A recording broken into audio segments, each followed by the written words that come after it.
Anak yang soleh itu anak yang tahu kalau dia seorang laki-laki nanti, secantik apapun istrinya, selucu apapun anak-anaknya, sebanyak apapun harta yang dia miliki, sehebat apapun dia di mata anak buahnya, demi Allah, orang tua tidak pernah menjadi nomor 2 dalam hidup. Ini banyak orang yang suka salah ini. Cuma gara-gara dunia, orang tua panjang mata menanti kedatangan anak. Jangan ya, jangan. Anak yang soleh tahu sekali, sampai kapanpun ibumu, ayahmu, sampai kapanpun. Dunia nggak membuat dia lupa ada berkah keramat dunia hidup di atas muka bumi ini. Dia nggak repot datang ke makam-makam para wali. Orang tua nomor 1 yang dia temui. Ini orang hebat. Ini banyak di antara kita, makam-makam didatengin, di mana saja didatengin, ngalap berkah. Orang tua panjang mata, berlinang air mata menanti, mana anakku? Mana pohon yang pernah kutanam? Mana pohon yang pernah kurawat? Kudengar dia sudah mulai berbuah, ingin kurasakan buahnya. Berani mengeluarkan dana jutaan untuk hal-hal yang gak disyariatkan. Ini orang tua panjang mata. Rela ndak rela, orang tua kita akan mendengar dan melihat. Ma, aku pengen nikah, aku pengen berkeluarga, Ma. Ya orang tua ya seneng lah. Cuma kalau inget metik buahnya belum terasa, ya ada perasaan kayak gimana gitu loh. Karena dia tahu setelah ini dia akan menikah, bahwa anak orang ada kehidupan yang berbeda yang bakal dia rasa. Orang tua makin hari makin rentan, bukan makin seger. Yang perempuan dibawa orang, ya Allah. Baru kemarin perasaan mainin poni, ini anak perempuan kita, betul. Baru kemarin mainin kepangan rambutnya, ya Allah. Ya Allah, baru kemarin perasaan saya titah dia, titah, ya Allah. Belajar jalan, bisa berlari bawa sesuatu, coret-coret tembok, aduh Masya Allah. Sekarang udah gede, dibawa orang, ya Allah, Masya Allah. Yang laki dekat sama mamahnya. Baru kemarin tangan mungilnya kita tuntun, kalau kelepas dia nangis, betul. Sekarang tangannya keker besar, tangan ibunya keriput, betul. Mau nangkep tangan anak pun sudah mulai susah. Membawa anak orang datang dengan gagah, cium tangan, cipika-cipiki, udah. Ma, kita jalan dulu, Ma ya.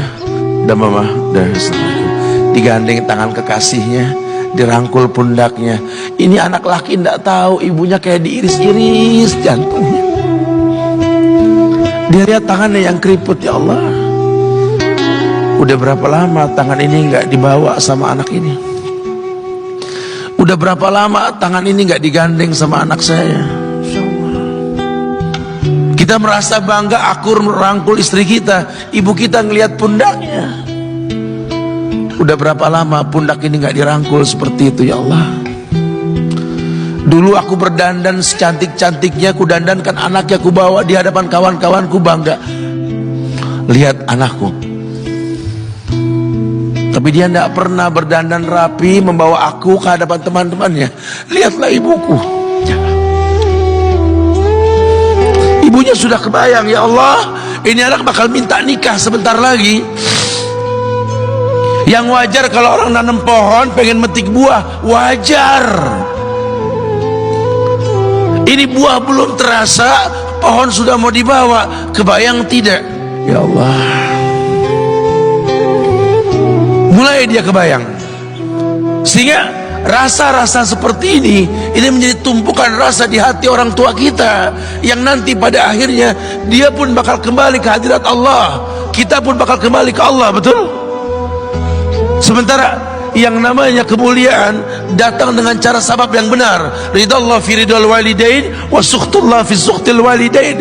Ridanya Allah ada di ridho orang tua, murkanya pun sama. Karena semua ibadah yang dia lakukan berujung pada surga. Dan yang paling gampang ketika dia mau menaklukkan dunia, demi Allah, berkah orang tua dulu yang dia ambil. Ini dirasa oleh orang mulia yang Nabi katakan, innahu min ahlis sama, innahu min ahlis sama. Manhu? Siapa dia? Sahabat, manusia yang pernah hidup zaman sahabat tapi nggak ketemu Rasul, yang bernama Uwais Al-Qarni, pemuda miskin pengembala kambing di negeri Yaman. Padang tandus yang dia tinggal di situ, yang dia kesampingkan hidupnya untuk ibunya, untuk ibunya. Tidaklah terucap kalimat satu yang ingin ibunya pengen, kecuali Uwais pasti akan melakukannya apapun, dan ibunya cacat. Apa kata Uwais? Tidak akan pernah terlontar kata dari mulut ibuku kecuali kan kulakukan yang dia inginkan. Masya Allah. Ibunya cacat dan dia menomorduakan diri, yang penting orang tuanya dulu. Hingga satu waktu ibunya berkata, wahai Uwais, ibu sudah tua. Andai kematian mendatangi ibu, ada beberapa keinginan yang ibu pengen merasakan keinginan tersebut. Mungkin enggak ya? Apa Bu? Katakan. Ibu pengen haji. Bengong, Wais, ya Allah Bu, ini Yaman, Hadramaut, yang sekarang saja pesawat itu bisa 3 jam menuju Saudi, itu 2 jam lebih lah menuju Saudi. Ini lebih jauh lagi, kebayang berapa ratus kilo, berapa ribu kilo, nggak tahu. Ya baiklah ibu, kata Uwais, aku tidak pernah menolak permintaan ibuku, tapi kali ini aku tidak bisa menjawab karena mikir gimana caranya ini. Apalagi dia seorang pemuda yang punya penyakit sopak, ada tanda-tanda putih di bagian badan itu kayak pano besar gitu tuh. Udahlah, terserah gimana nantilah. Yang penting ini nomor 1 dalam hidup ini.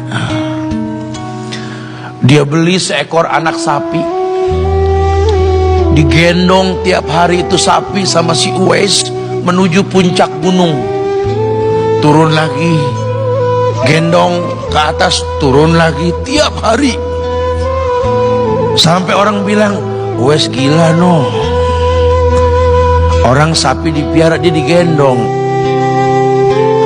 tiap hari naik gunung yang tinggi, sampai nggak berasa dikatakan 8 bulan dia lakukan itu, sehingga terbentuklah fisiknya yang bagus karena olahraga tiap hari bawa itu sapi. Dan sapi itu makin berat, dalam hikayat dikatakan sampai di atas 100 kilo itu sapi. Kemudian dia tetap gendong ke atas dan dia yakin, bismillah saya yakin, sampailah bulan haji, ibu naik ke pundakku, digendong ibunya dari negeri Yaman. Subhanallah, gak ada yang gak mungkin. Lihat, dibawa ibunya ke Mekah, bertawaf di Ka'bah, dunia menyaksikan. Bahkan hikayat mengatakan dia sempat bertanya kepada sahabat Abdullah bin Umar, aku telah menggendong ibuku dari negeri Yaman menuju Makkah, bertawaf di Ka'bah ini, sudahkah aku membayar jasa ibuku? Apa kata sahabat Abdullah bin Umar? Bahkan satu hentakan napas pun ketika melahirkanmu belum terbayar. Bahkan satu hentakan napas pun ketika melahirkanmu belum terbayar. Dia selesaikan tawafnya, dia selesaikan tawafnya.